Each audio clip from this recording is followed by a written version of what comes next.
गौतम बुद्ध का शरीर को स्वस्थ रखने के तरीके पर विस्तृत विवरण देने से पहले यह जानना आवश्यक है कि गौतम बुद्ध का जीवन कैसा था और वे किस प्रकार के आहार, व्यायाम और मानसिक अनुशासन का पालन करते थे। गौतम बुद्ध का जीवन और उनकी स्वस्थ जीवन शैली। गौतम बुद्ध, जिन्होंने बौद्ध धर्म की स्थापना की, एक राजा के पुत्र थे और उन्होंने एक बहुत ही सुखी और संपन्न जीवन जिया।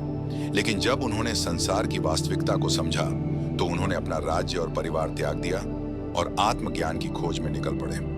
आत्मज्ञान प्राप्त करने के बाद उन्होंने अपने जीवन के बाकी हिस्से में ध्यान, शिक्षा और स्वास्थ्य पर ध्यान केंद्रित किया। एक आहार, बुद्ध का आहार साधारण और संयमित था। वे अधिक भोजन करने में विश्वास नहीं करते थे और सीमित मात्रा में पौष्टिक भोजन का सेवन करते थे।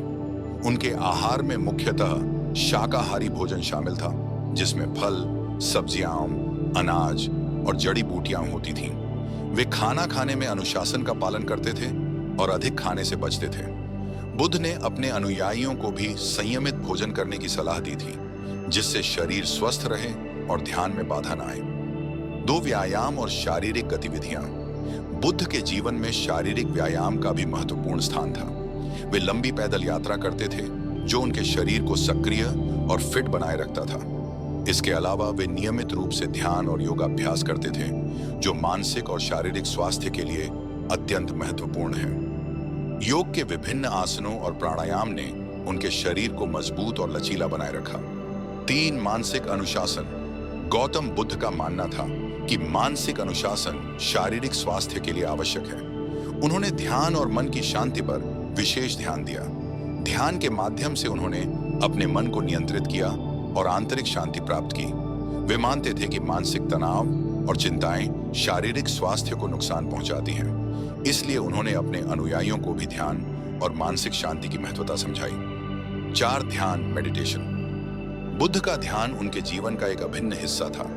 ध्यान के माध्यम से वे आत्मज्ञान प्राप्त करने में सफल हुए। ध्यान न केवल मानसिक शांति प्रदान करता है, बल्कि यह शारीरिक स्वास्थ्य के लिए भी लाभदायक है। ध्यान के विभिन्न प्रकार जैसे विपश्यना, आनापानसति और ध्यान की अन्य विधियां मन को शांति प्रदान करती हैं और शरीर के विभिन्न अंगों को भी स्वस्थ रखती हैं। 5, आचार संहिता और नैतिक जीवन। बुद्ध ने नैतिक और अनुशासित जीवन जीने पर जोर दिया। उन्होंने पंचशील, 5 नैतिक प्रिसेप्ट्स का पालन करने की सलाह दी, जिसमें अहिंसा, सत्य, अस्तेय, ब्रह्मचर्य और अपरिग्रह शामिल हैं। इन नैतिक सिद्धांतों का पालन करने से न केवल मानसिक शांति मिलती है, बल्कि यह शारीरिक स्वास्थ्य को भी बेहतर बनाता है। 6, नियमित दिनचर्या। बुद्ध की जीवन शैली में नियमित दिनचर्या का भी महत्वपूर्ण स्थान था। वे निश्चित समय पर उठते थे, ध्यान करते थे, साधारण भोजन करते थे और फिर अपने अनुयायियों को शिक्षा देते थे। उनकी दिनचर्या में संतुलन और अनुशासन का विशेष ध्यान रखा गया था, जिससे उनका शारीरिक और मानसिक स्वास्थ्य बेहतर बना रहता था। 7, निष्कर्ष।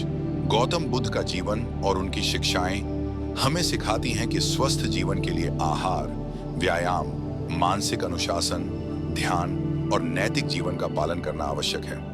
उन्होंने अपने अनुयायियों को संयमित और संतुलित जीवन जीने की सलाह दी, जिससे न केवल शरीर स्वस्थ रहता है, बल्कि मन भी शांति प्राप्त करता है। बुद्ध का जीवन एक प्रेरणा है कि कैसे हम सरल और संयमित जीवन जीकर अपने शरीर और मन को स्वस्थ रख सकते हैं।